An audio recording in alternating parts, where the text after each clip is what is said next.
Okay, so Alexandra and I are going to be sharing with you the principle or the law of diminishing marginal utility.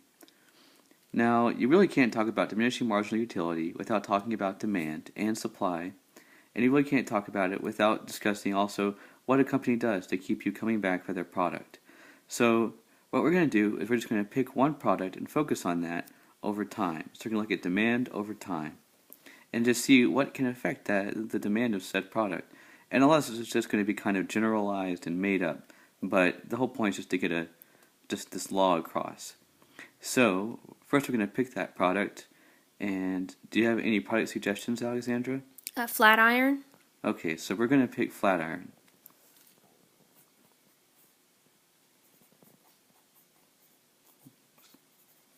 Okay, so let's say we have the very first flat iron, and what it is a cave woman finds her husband's scalping axe and says, I bet if I heat that up in the fire and wrap my hair around it, then all of a sudden I can curl my hair. So she tries it. Cave woman, scalping axe. Eureka. It works. Okay, so now we have a demand. Let's say she tells her other cave women about this at the watering hole, and they all decide this is a really good idea.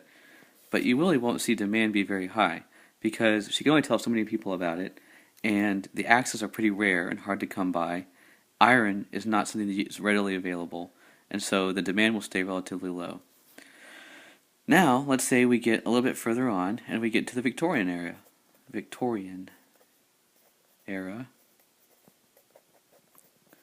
Now, you can get a curling iron pretty easily, but you kind of have to be rich because you have to go to a blacksmith, and this has to be something only fashion related. And really, to go to a blacksmith to ask for something that's not necessary, such as horseshoes or knives or things like that, is kind of silly. And so you can only really afford one if you're rich. So demand will increase, but only as much as people can actually afford to have a blacksmith create their own curling iron. Now, we skip a little bit ahead in time to the industrial age.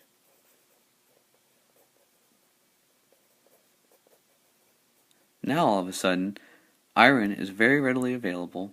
Everybody's using steam and heat and coal to create things quickly, and they're melting down iron at a fast pace and using it, pouring it into molds, and really like one man can create about, let's say he can pump out 500 curling irons a day if he wants.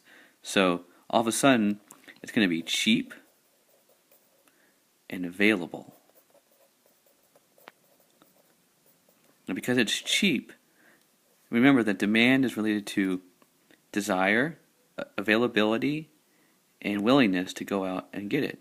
And so, since it's cheap, everybody already had the desire. All the women had the desire, and maybe a few guys who wanted to look very fashionable. And then the willingness was always there. Everybody was ready to go out and do it. They just didn't have the ability. They didn't have the money. Well, now they're so cheap that the supply has caused the price. The supply has caused them to be cheap, and so all of a sudden, demand just skyrockets up to here. So all of a sudden, you go, shh, and now everybody has one. Now, here's the part where we're going to focus on diminishing marginal utility, because now everybody who has ever wanted a curling iron or a flat iron has one. So, post-industrial age, we're going to see demand go way, way down, because the satisfaction, which is what you get from buying something, is going to decrease after you only have one, because one is all it takes to be satisfied with this product. It's not like a sweater or something where you can buy multiple of them before you finally lose interest. So this is diminishing marginal utility. Jonathan, why is that slope going down so much? Because there's no more purpose in having one, because they last 1,000 years. So nobody's going to keep buying them. It's gonna drop down almost to like cavewoman levels again, because anybody who has ever wanted one has one, and they'll last for 1,000 years. So you got 1,000 years a flat iron right in front of you, you're never going to ask for another one again. So you're probably wondering to yourself, like, well, I use a flat iron right now, and I can promise you it's not from the industrial age. Well, that leads us to our next point. So now, outside factors are going to cause the availability and the desire for these to increase or decrease. The first one being electricity. All of a sudden we have a new product. We don't have to stick this in the fire anymore to get it hot. So, but when electricity first comes around, it's expensive because only a few people can afford this cool new thing. And so, it's only going to cause demand to go up a little bit because nobody can afford it. Remember, this is expensive. And so even though people might have the desire for this new electrical flat iron, they don't have the ability to go and get it. So demand increases, but only by a little bit, only by that, kind of like the Victorian era. It's only that special few who get to have one. Then we get to where electricity is more readily available.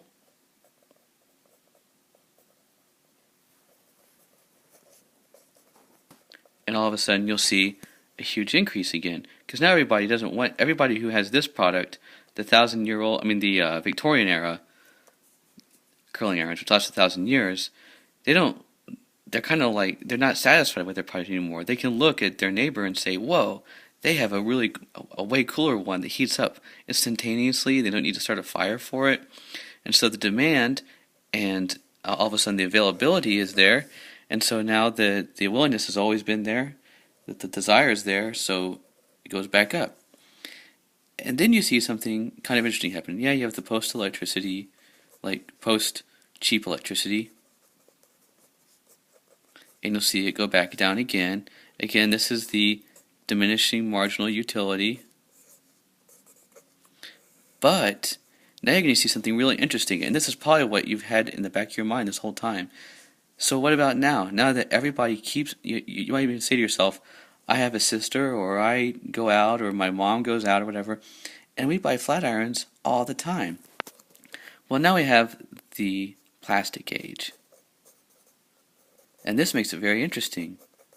Because not only does this new product come along, which increases the demand again, but now you can have it in different colors and different fashions. You can have different things on it that are timely, like Barbie, or you can have like your favorite, you can have Pokemon on it or whatever, and basically you can have whatever you want this to be, and now you can have it so that you don't have to have your grandma's flat iron. In fact, that could be kind of construed as a bad thing if you that's kind of. So now we're looking at kind of like where not only supply and demand and diminishing utility, marginal utility play in, we're also looking at a little bit of marketing. You don't want your grandma's flat iron. So the plastic age hits, and all of a sudden demand goes up, but you'll see that demand kind of doesn't go too far down. It does decrease after everybody has their plastic one, but then you'll see it'll kind of waver. It'll kind of go like this a bunch after this age. And there's a lot of different ways they do this, because now we have like a far more capitalist society, and we have better marketing schemes, and we can enhance the product and change it and tweak it. Not only can we change the product, but we can also target it at different demographics. We can say, hey, if you're a really cool rock band, all the cool rock bands have straight hair now.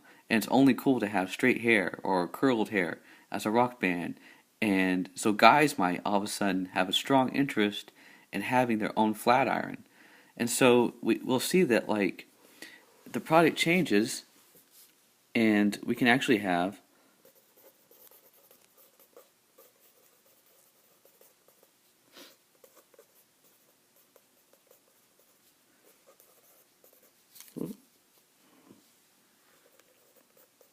we'll see that change and tweak for sales. And this is the most important part about diminishing marginal utility. Because as a company, every company looks at this diminishing marginal utility, and this is their death sentence right here. After it reaches here, that company either dies or they have to reinvent themselves. And this is actually one of the most important parts of being a business, is noticing when you've hit this part of a curve. You either have to recreate your business, or you have to target a new demographic. And so now let's just think of some of the things that we see with new curling irons. So is there any kind of new cool flat irons that you see, Alexandra? Yeah, I mean, I remember the Chi curling iron. Okay. The plates were ceramic, which was supposed to make your hair smoother and resist heat damage. Okay. And so even though I had a curling iron already, I wanted the Chi because of the ceramic plates. So there you see that even someone who already had one was not fully satisfied because there was a new, better product. Yes. And so there's also other things that they create, right? Right. Like, I remember you had one that had titanium alloy, and it would ionize the hair. So now you have a new product, and this is what's critical for business. And you can see that maybe they even target new demographics. Maybe they target preteens, and maybe they'll target with. And then if you hit this spot, now all of a sudden you're in money because you can target different eras, have different cool things that appeal to preteens in different ways. So you may have like so you might have, like, for instance, I was mentioning earlier, like you might have like your Barbie, and then you might have like your Pokemon, and then who knows, you might have like your Bratz curling irons, and everybody's gonna. This is going to cause people to keep going out and buying the same product in different variations over and over and over, and therefore keeping your diminishing marginal utility from killing your business. And so I think we've proven that it's linked to supply and demand. It's a very important aspect of economy, and if you're a good businessman, you're going to think about this whenever you create a product and you're looking to keep your sales up.